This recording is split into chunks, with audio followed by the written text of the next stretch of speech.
comment? It was us. We'll take the blame for that one. Me and Jaxson just got a good connection, and sometimes, no matter what it is, we're going to compete. And then, whether it's a minute 30 left on the clock or whether it's, first play of the game, it doesn't matter. We're always trying to win, and, we got a good look, and we check the play. Yeah, we tell each other that if we're going to be out there, we're going to play football. And they pressed him. Jaxson, I just have one other question. You ran the ball, 10 or 11 times. I only saw you slide on the last one. The first play of the game, you take Alex Howard head on. Is that were you just determined to play the only way you know how in this game? Yeah. I told my teammates, told my coaches, told my mom before the game that I'm going to leave everything I have on that field. So I play the game the way that I play it, and I don't really look into the future of whatever. I'm just there for the moment, and I'm going to compete. Right.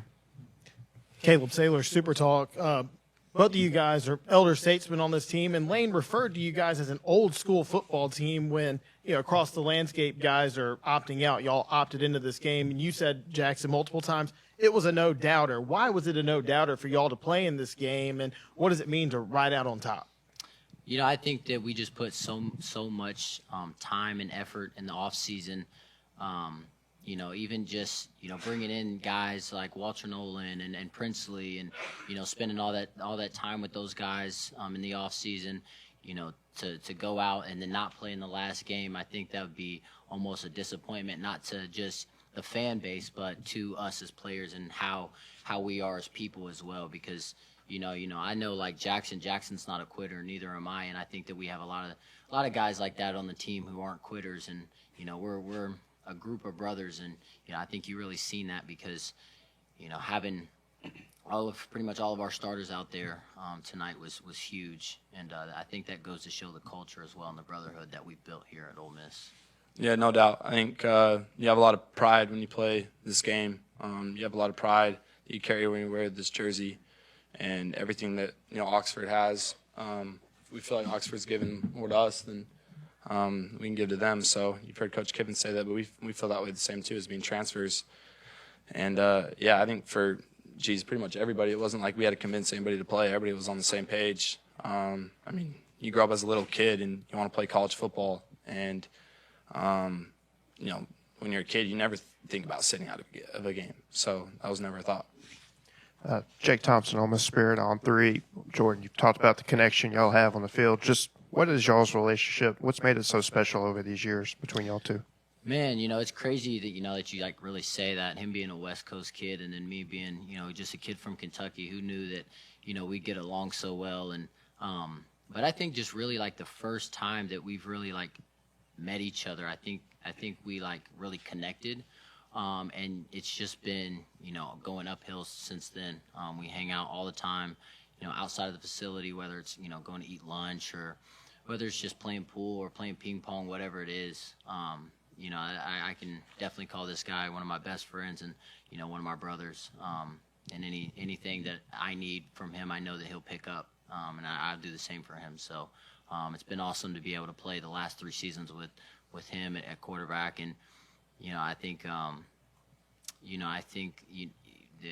me and his relationship is just, a lifetime deal. Neil McCready, Rivals.com. This is for both of you. You both are guys that transferred in and stayed multiple years. There's several of you guys in the program. I know this season you didn't quite get to where you wanted to go, but what do you think your legacy will be for this program moving forward? Well, I think we definitely left it off in a better place than what we came in. I think for like the outside, like you look at numbers, we don't even think of that stuff, but they're there too. But I think that from our experience in Oxford, like the growth, just the environment, the culture itself of bringing people together. It's like a dream playing football at Ole Miss. Like you can go anywhere and everybody's going to know your name. Everybody's going to support you. Everybody's going to have your back, and that's just special. Like you don't get that everywhere, especially where I'm from. Like I didn't experience that at all in my old school, and then coming here, it's just a family, and the state of Mississippi is special. Yeah, piggybacking off of that, man, I think, like you said, Oxford is just an unbelievable town, man. I think you really just do it for the fans. This fan base is, in the past has been, let down several times, and then just being able to, go out there and just wear Ole Miss across your chest just for them, for the little kids in the community. Like, you go out to eat or go to lunch or something like that, and you got little kids that's there just smiling ear to ear just to be able to see you. They might be too shy to come up to you and talk to you, but they're just smiling ear to ear just because they get to see your face. And like he said, you don't get that everywhere. And I was a hometown hero at my last school, and I'd walk into the mall or something like that, and people not even know who I am. And it's not like that in Oxford, and it's special. Michael Katz, Daily Journal. You guys have won 10 games last 2 years. That's only happened 10 times in Ole Miss history. What does that sort of history mean to you guys, and where this program's kind of come? Yeah, this program's on the rise. They're going to continue to get better. And I think it's just a place where people really want to play and be a part of. And there's just a lot of excitement and momentum going for it. And, like I said, I think it's going to continue to improve and continue to be one of the best programs in the country. Yeah, I think Coach Kiffin's a hell of a coach. And I think, he he does everything in his power to make Ole Miss a good football program, and he's done that. And I think, over the years to come, guys are want to come here just because, like you said, 10 wins in the last 2 seasons. I think, that draws guys' attentions. And, like I said, he's a great coach, and he has a way with players. So I think Ole Miss will be on the rise for many, many years. We're going to grab the trophy. Hold on a second. So wanted to ask real quick that 51-yard pass when you were fading to your left, Jaxson. Lane said that was a pretty special throw. I guess from each of you guys' vantage point, can you kind of take us through that play? Yeah. With this guy, you always got to stay alive no matter what, because he's always looking downfield. And I know he runs the ball a lot, but he's always looking downfield to his receivers, and he trusts his guys all the time. So I think we pretty much made eye contact, and I seen him pat the ball, and I knew he was going to throw it. So I knew it was going to be like across the field throw. So I just had to run under it and go get it. Yeah, post snap, I knew that he was going to be there. I kind of got flushed out of the pocket, and he continued to work with me, and just thought I'd put it out there and see what happened, and he made a great play for me. All the way in the back. Carlo Brown, WCBI Sports. Jaxson, for you specifically, you were one of the first guys, if not the first, to come out after the state game and say, hey, I want to finish this. I want to finish what we started. I don't know if you were the head man of recruiting people to come back and play in the final game, but what was that recruitment process like in getting guys to opt in to finish in the bowl game? I didn't feel like I had to recruit anybody. I felt like we were all on the same page. And like I said, you get an opportunity to play football, the game that you love. Why would you not take that opportunity? And I think that when you go into something, you always want to make sure that you have no regrets about it.